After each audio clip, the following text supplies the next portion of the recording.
Harp on Sports, the Bar, podcast, media, audio, radio network. Follow, share, like, subscribe at Harp on Sports on all of your platforms: Twitter, Instagram, Facebook Live, Buzzsprout, Spotify, Apple Podcasts, and of course you can check everything out at harponsports.com. What do we have in store for you on this Sunday night? Dan Mullen done. What now?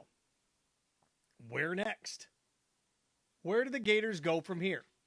Also, we're going to look at all of the openings and tell you who should go where.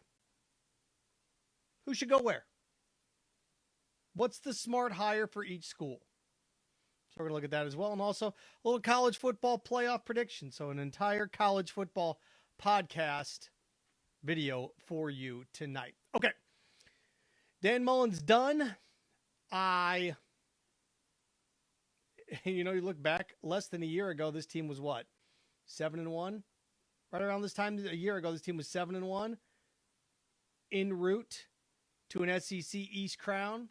Getting ready to lock horns with Alabama. A lot of thought along the process, at least along the way, that if Florida would have dumped Alabama, they'd end in the college football playoff. Fall asleep at the wheel for the first half against LSU. Can't get out of it. And since then, yikes. Think about that moment. Think about where we were at the beginning of the year with the comeback against Alabama, and it's completely fallen off the rails. Only teams that Florida has beaten since that Alabama game are Tennessee and Vanderbilt. And Samford. And it's one of these situations where the fan base is turned on Dan Mullen. Scott Strickland's in a little bit of hot water. You bring him back next year. When you get to this point with the fan base, where you say to them, okay, if he goes 10-2 next year, and his losses are to Florida State and Georgia, is that okay? And when you get to the point where it's, no, it's not, then you've lost him. I understand the move from going on from him. I do. I hate it for him, but I do. This fan base now is where Nebraska was after Bo Pelini. It is. This fan base is where Nebraska was after Bo Pelini. What happened after Bo Pelini? They brought in Mike Riley. He went 19-19. They cleared out Mike Riley. And then what'd they do? Then they brought in Scott Frost. Now, will this program go in that direction? No, I think there's too much talent in the state of Florida. You can stumble into 8-4. You just can. But it's one of these situations when it comes to this job, and this is the question I have. What do you want to be? What's your definition of success? And a lot of times you get really, really lame answers, and I'm not going to give you that. You know what the definition of success here at Florida? You have to go to the SEC championship game every other year. You do.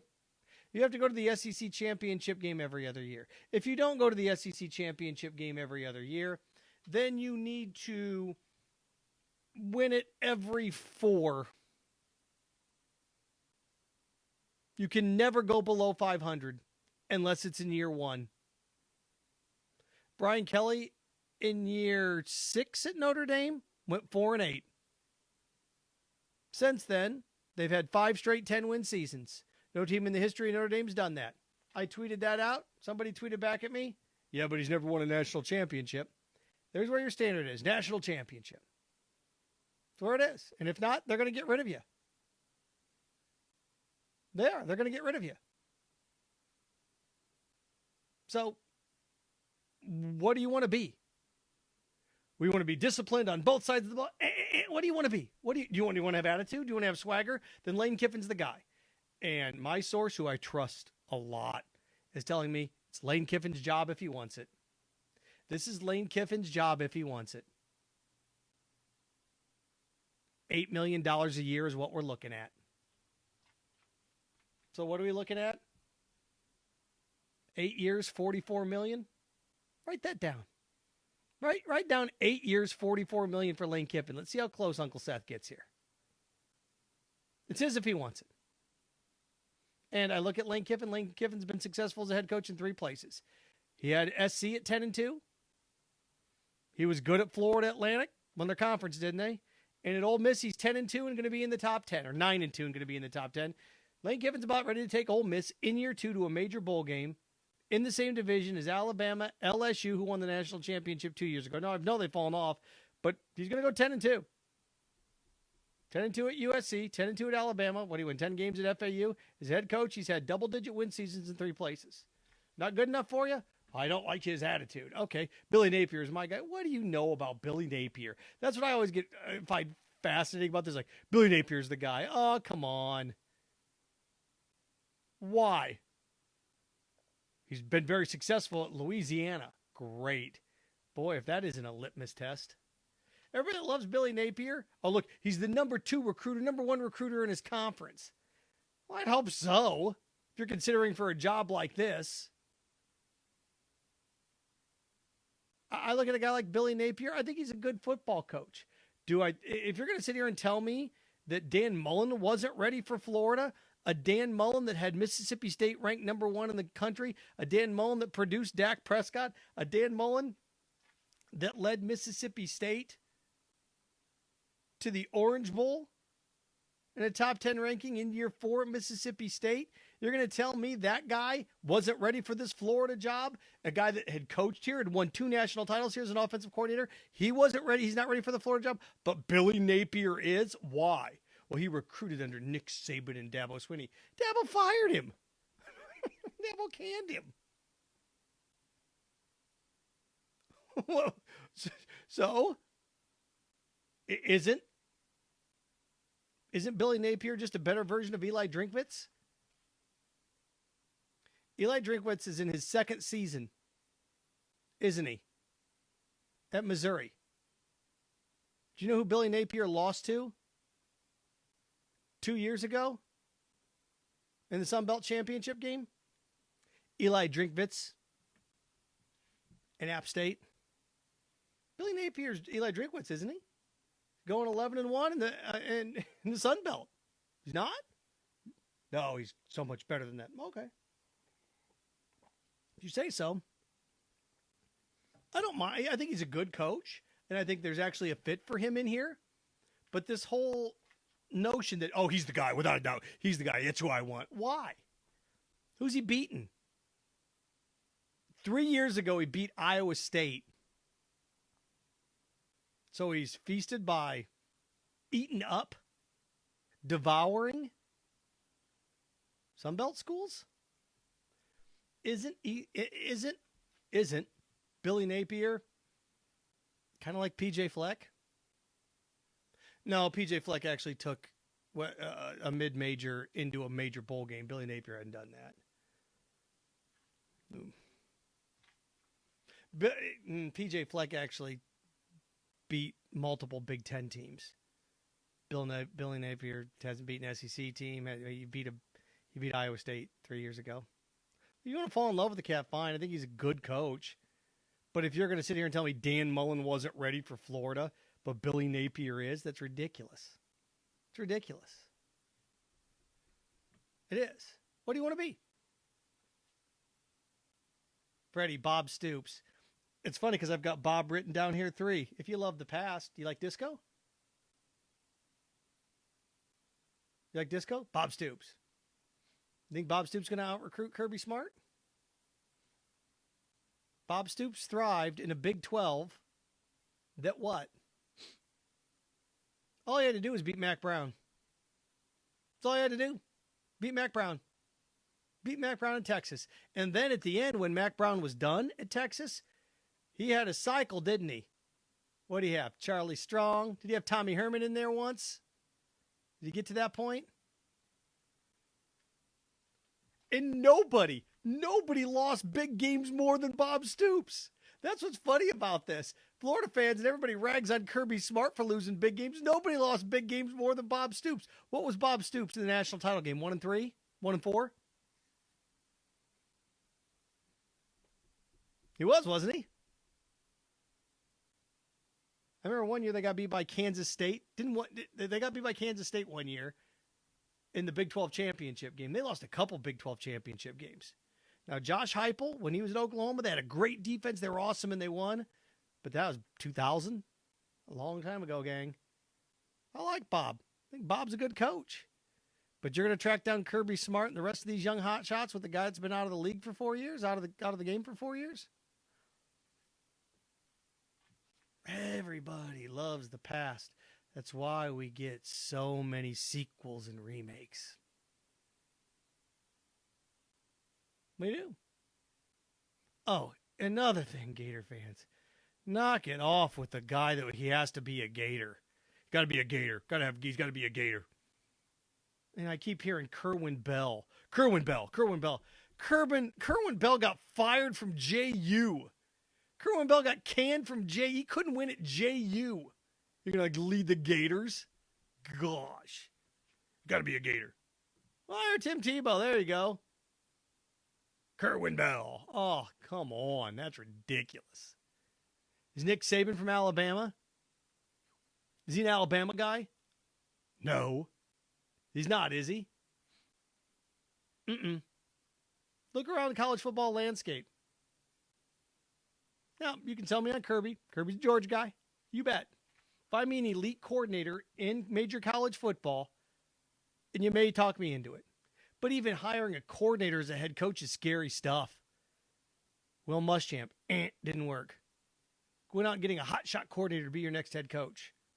It's tough to do. If you never run a program, it's tough to do. So, you have to decide what you want to be. And none of this lame, we want to be competitive. And no, what do you want to be? Do you want to have arrogance? Do you want to have pomp and circumstance, a little swagger? Then Lane Kiffin's your guy. You want a guy that's a stable guy that is able to beat up on the bottom feeders? Then it looks like Billy Napier's your guy, because that's what he does. He rolls through the Sun Belt, just like Eli Drinkwitz did. Eli Drinkwitz went 11-1 at App State, 12-1 at App State. That's why he got hired at Mizzou. Billy Napier is Eli Drinkwitz. Tell me why he's not.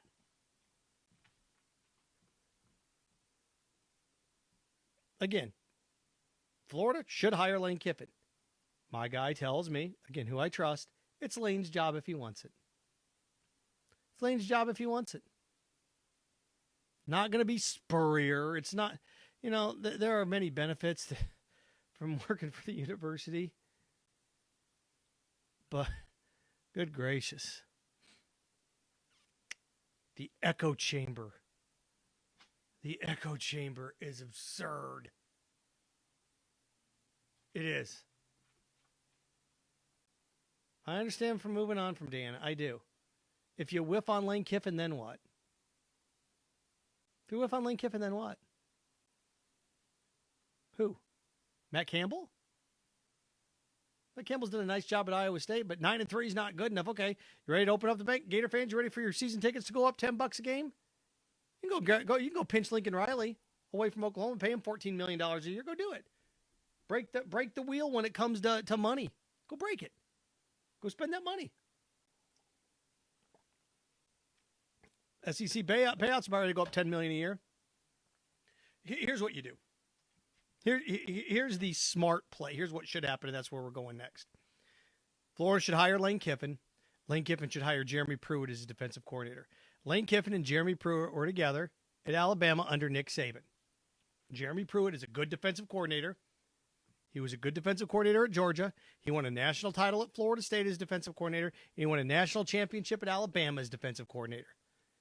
Lane Kiffin and he were together, weren't they? He and Lane Kiffin were together at Alabama. That's the hire. Jeremy Pruitt is the hire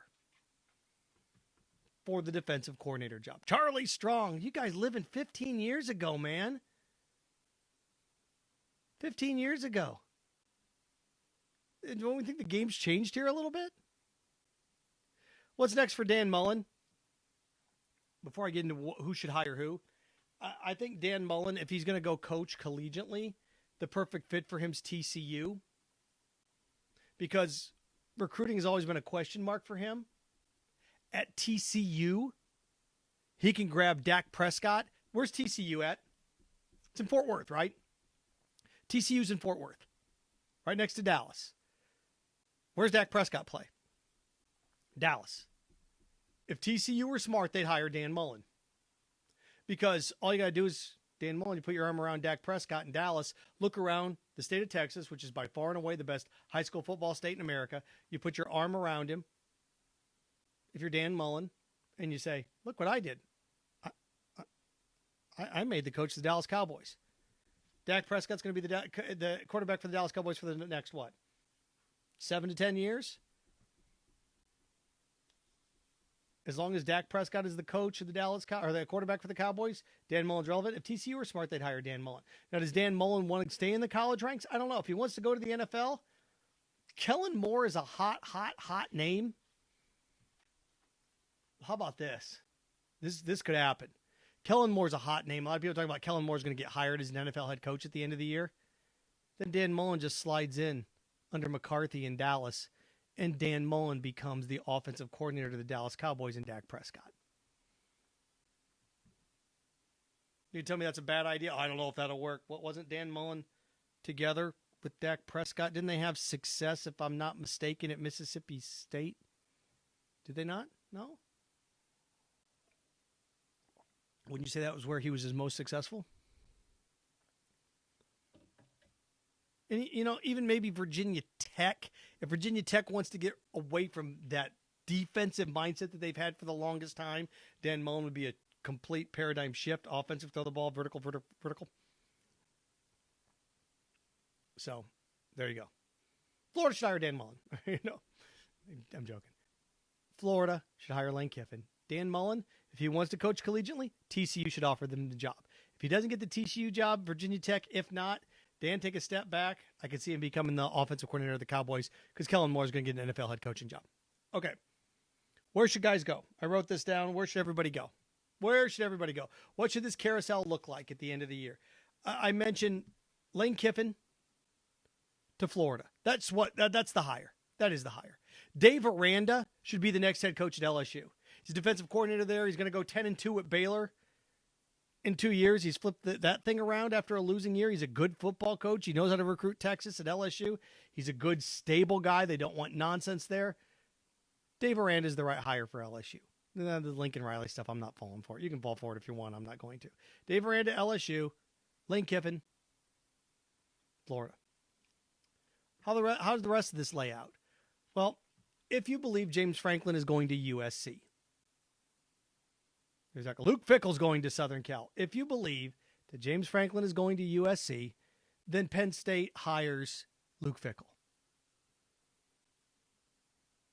That's what should happen in that case, should that domino fall. If USC hires Luke Fickell, then Cincinnati will, hire Northern Illinois head coach, whatever you want to do there. Now what? Well, now you look around, what does Virginia Tech do? What does Virginia Tech do? If I'm Virginia Tech, I sniff around with Dan Mullen, but if I'm Virginia Tech, I hire Dave Clawson. Dave Clawson, even though they got smoked by Clemson, what Vanderbilt is to the SEC is what Wake Forest is to the ACC. And what Stanford is to the Pac-12 academically. And he's going to win it, or at least he's going to go to the championship game, right? Dave Clawson has done a remarkable job. He coached where? Bowling Green, right? And then he's at Wake, so he knows how to recruit that area of the country. If I am Virginia Tech, I hire Dave Clawson away from Wake Forest. Say, he's not good enough for what we want to do here. What, win his division in the conference? Because you're not doing it. At least he's doing it. That's who Virginia Tech should hire. What should Miami do if they move on from Manny Diaz? Here's the one that I look at and go, yikes. Yikes. What do they do? What's Miami do? If you want a guy that can grow with a program that's young, then, I don't know. A selling point for Miami is going to be tough. I think Miami, if you want to look for a place for Billy Napier, it'd be Miami.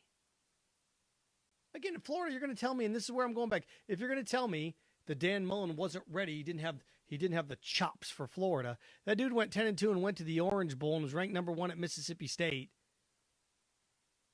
So I got the job. He was a 2-time national champion as offensive coordinator at Florida. He's not ready for it, but Billy Napier is. Why?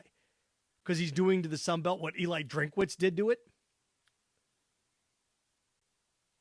Come on. And then what? What's our other one? That's it? Well, who's Ole Miss going to hire?